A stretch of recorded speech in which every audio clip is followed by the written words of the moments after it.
दादू मां ख़बर शामिल क्यों था। Bureau chief MD Munir Lashari जे रिपोर्ट मुताबिक दरगाह फ़कीराबाद शरीफ मेड़मी फैज़ नज़र मौला कायनात सैयदना मौला अली अलैहिस्सलाम 19 सालियान उर्स मुबारक हज़रत मजजूब मुर्शिद सैयद खैर मोहम्मद नकवी रहमतुल्लाह अलैह माहवार यारी शरीफ जो शानदार प्रोग्राम थियो, जंहिंमें सिंध जे मशहूर उलमा किराम ने पीर सैयद शजाउल्लाह शाह आफ़ हज़रत दारुल हक़ पीर हुज़ूर बश्क सिद्दीक़ी मिस्कीनपुर मुफ्ती इनायतुल्लाह सिकंदरी दरगाह मशहूरी शरीफ साईं मंजूर अहमद मशहूरी पीर हाफिज शफीकुर रहमान सुमरो पीर हाफिज अतीकुर रहमान डाडा साईं साईं सोनल साईं दरगाह बाकरानी शरीफ मुफ्ती शफीक अहमद कादरी पीर सैयद आसम शाह जिलानी रानीपुर सैयद मोहम्मद शाह मेड़ सैयद इकबाल शाह राशिदी अल्लामा हाफिज अहमद जैन मंगसी मौलवी अली हसन पंवर साईं रफ़ीक अहमद सुमरो मौलाना हाफिज निसार अहमद डैर ऐं मशहूर नात खानन सैयद सोहेल शाह समीउल्लाह सुमरो पीपी अगमान इम्तियाज़ अली बादशाह खान बुट समेत वॾे तादाद में हाफिज़न मौलविन फ़कीरन समेत पूरे सिंध खां मुतक़िद मुरीदन मोहब्बत वारन शिरकत कई। तक़रीब के खिताब कंदे दरगाह फ़कीराबाद जे गादी नशीन पीर सैयद फ़कीर मोहम्मद शाह ऐं ॿियनि खिताब कंदे चयो त इंसानियत जी ख़िदमत वॾी इबादत आहे। क़ुरान मजीद ऐं काइनात जे रसूल जे हदीसनि मां उहो बि असांखे सबक़ मिले थो त कंहिंजी दिल आज़ारी न कजे, पाड़े वारनि जा हक़ अदा कयो, वालिदैन जी ख़िदमत कयो। ॿिए तरफ़ सिंध प्रेस क्लब मेयर जो समूरो सथ पिणु मौजूदु हो। आख़िर में आयल सभिनी महिमाननि खे लंगर पिणु खाराए वियो। पुलिस इंतज़ाम सख़्त सिक्योरिटी कई वई ऐं रुहानी तहरीक जमायत कई।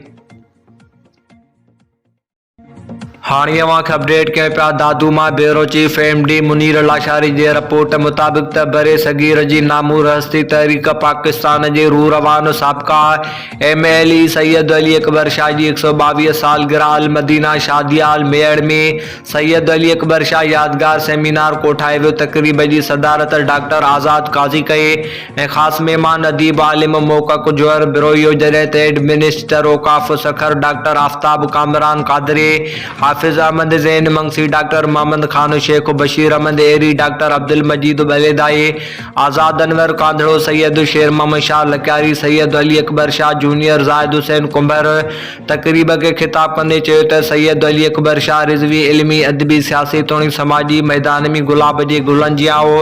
सिंधुला संदसि कयल ख़िदमतूं असां लाइ सदाईं यादि रहंदियूं। हिननि चयो त सैयद अली अकबर शाह रिज़वी 1947 में क़ाइद आज़म मोहम्मद अली जना सां तहरीक पाकिस्तान लाइ कुलो कुलेमी मिलाए कमु कयो। हिननि चयो त सिंध सरकार पंहिंजे हीरनि खे सिंध जे अवाम अॻियां आणे सैयद अली अकबर शाह जी सालगिरह तोड़ी वरसी सरकारी सरपरस्ती में मल्हाए खेसि भेटा पेश करे ऐं डिग्री कॉलेज मेड़ खे संदसि नाले सां मंसूब कयो वञे। वरसी में आलिमनि अदीबनि सियासी समाजी शख़्सियतुनि शिरकत कई। ॿिए तरफ़ सिंध प्रेस क्लब मेड़ जे बानी इलाही बश्क चांडियो चेयरमैन MD मुनीर लाशारी हबीब हुज़ूरी फैज़ मोहम्मद पंवर इब्राहिम चांडियो नसरुल्लाह सोलंगी मुख्तियार सिंधी ऐं ॿियनि शिरकत कई। हाणे अवां खे अपडेट कयूं पिया खैरपुर मां ब्यूरो चीफ मीर सलीम उजणनि जे रिपोर्ट मुताबिक त गंबटे लॻे खोड़ा में स्कूल डेवलपमेंट कमेटी पारां ग़रीब ॿारनि में सर्दी खां बचण लाइ कंबल मास्कोटियूं ड्रेस ऐं राशन तक़सीम कयो वियो। उन मौक़े ते स्कूल डेवलपमेंट कमेटी जे अॻुवाण ने गुलाम मुस्तफ़ा ख़्वाजा सैयद सदाम हुसैन शाह रियान कादरी ऐं ॿियनि मीडिया सां ॻाल्हाईंदे चयो त खोड़ा शहर जे तारीख़ी government boys higher secondary school जे ग़रीब मुतासिर ॿारनि में सवदद राशन सवदद ड्रेसियूं मास्कोटियूं ऐं सर्दी खां बचण लाइ कंबल तक़सीम कया आहिनि। हिननि चयो त असांजी वधि खां वधि कोशिश आहे त मुतासिर ॿारनि जी तमामु जल्द माली मदद कई वेंदी। उन सिलसिले में स्कूल जे प्रोफेसर शबाना भट्टी FE अमीर गुल उस्ताद दाइम सेतो जो चवणु हो त गुज़िरियल 6 महीननि खां स्कूल सख़्तु मुतासिर थियो आहे। स्कूल डेवलपमेंट कमेटी जे अॻुवाणनि जा थोरे ताईं जन हायर सेकेंडरी स्कूल जी सार लधी आहे।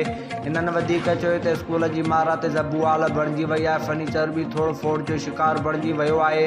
हिननि सिंध हुकूमत तइलीम खाते जे सूबाई वज़ीर सैयद सरदार शाह खां मुतालबो कयो त government boys higher secondary school जी इमारत ऐं नई सिर तमीर कराए स्कूल में फर्नीचर मुहैया कयो वञे।